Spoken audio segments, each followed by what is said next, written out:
दशा माता व्रत कथा। दशा माता व्रत की प्रामाणिक कथा के अनुसार प्राचीन समय में राजा नल और दमयंती रानी सुखपूर्वक राज्य करते थे। उनके 2 पुत्र थे। उनके राज्य में प्रजा सुखी और संपन्न थी। एक दिन की बात है कि उस दिन होली दशा थी। एक ब्रह्माणी राजमहल में आई और रानी से कहा, दशा का डोरा ले लो। बीच में दासी बोली, हाँ रानी साहिबा, आज के दिन सभी सुहागिन महिलाएं दशा माता की पूजन और व्रत करती हैं तथा इस डोरे की पूजा करके गले में बांधती है, जिससे अपने घर में सुख समृद्धि आती है। अतः रानी ने ब्रह्माणी से डोरा ले लिया और विधि अनुसार पूजन करके गले में बांध दिया। कुछ दिनों के बाद राजा नल ने दमयंती के गले में डोरा बांधा हुआ देखा।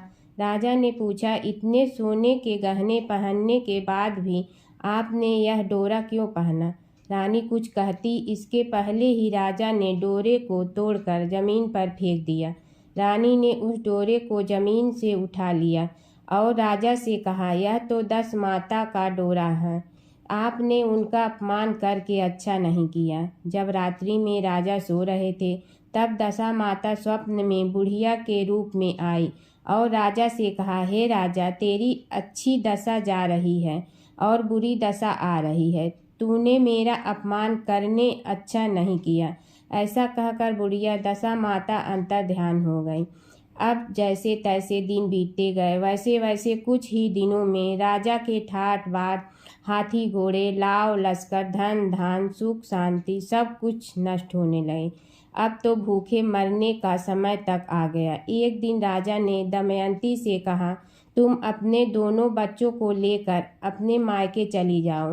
रानी ने कहा, मैं आपको छोड़कर कहीं नहीं जाऊंगी।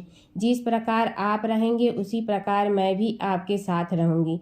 तब राजा ने कहा, अपने देश को छोड़कर दूसरे देश में चलें, वहाँ जो भी काम मिल जाएगा वही काम कर लेंगे। इस प्रकार नल दमयंती अपने देश को छोड़कर चल दिए। चलते चलते रास्ते में भील राजा का महल दिखाई दिया। वहाँ राजा ने अपने दोनों बच्चों को अमानत के तौर पर छोड़ दिया। आगे चले तो रास्ते में राजा के मित्र का गांव आया।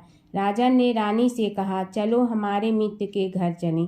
मित्र के घर पहुँचने पर उनका खूब आदर सत्कार हुआ और पकवान बनाकर भोजन कराया।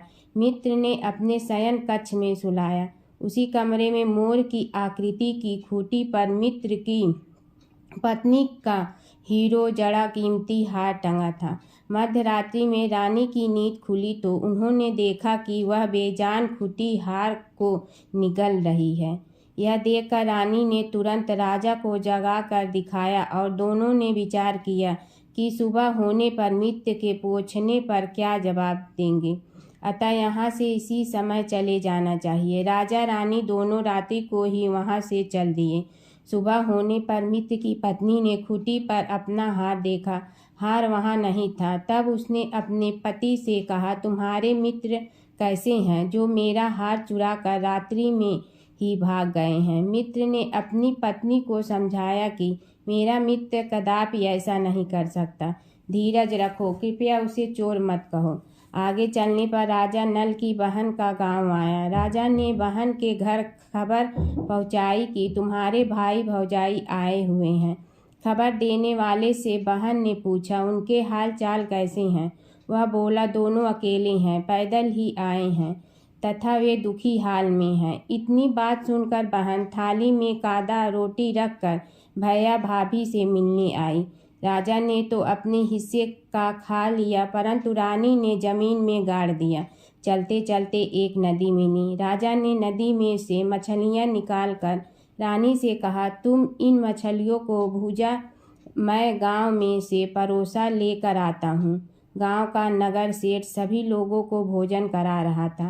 राजा गांव में गया और परोसा लेकर वहाँ से चला तो रास्ते में चील ने झपटा मारा तो सारा भोजन नीचे गिर गया। राजा ने सोचा कि रानी विचार करेगी कि राजा तो भोजन करके आ गया और मेरे लिए कुछ भी नहीं लाया।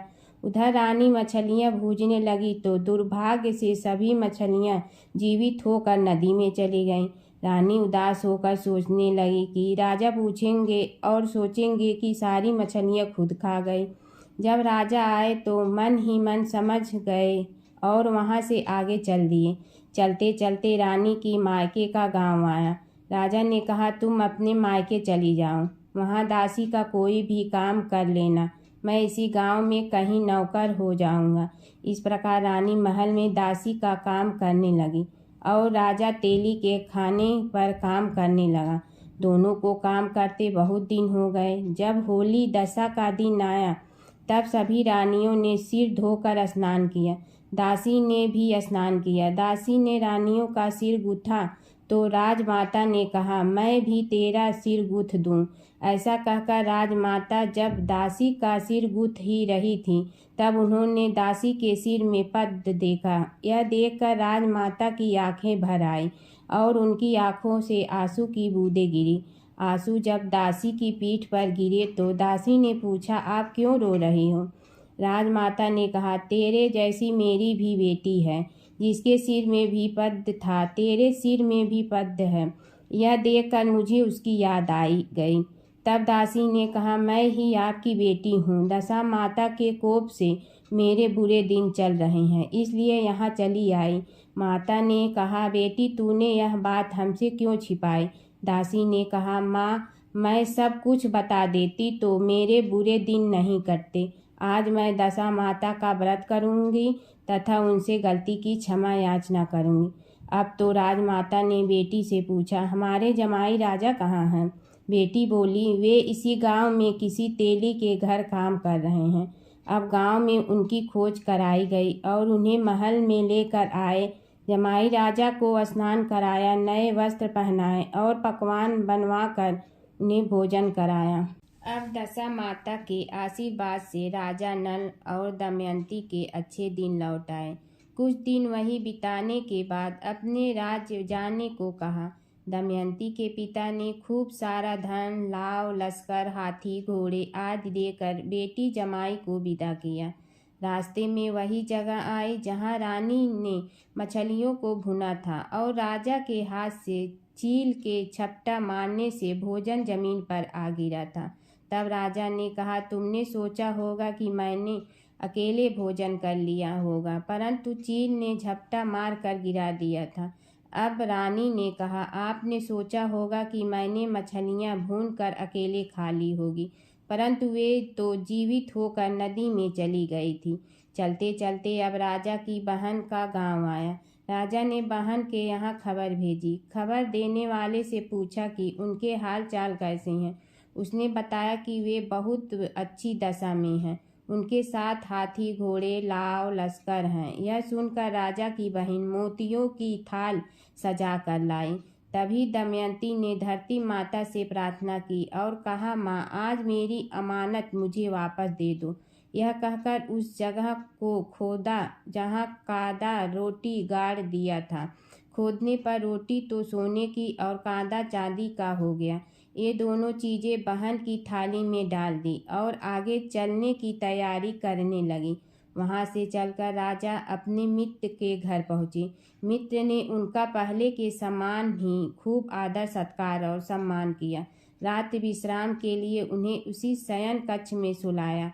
मोरनी वाली खूंटी के हार निगल जाने वाली बात से नींद नहीं आई। आधी रात के समय वही मोरनी वाली खूंटी हार उगलने लगी तो राजा ने अपने मित्र को जगाया तथा रानी ने मित्र की पत्नी को जगाकर दिखाया। आपका हार तो इसने निगल लिया था। आपने सोचा होगा कि हार हमने चुराया है।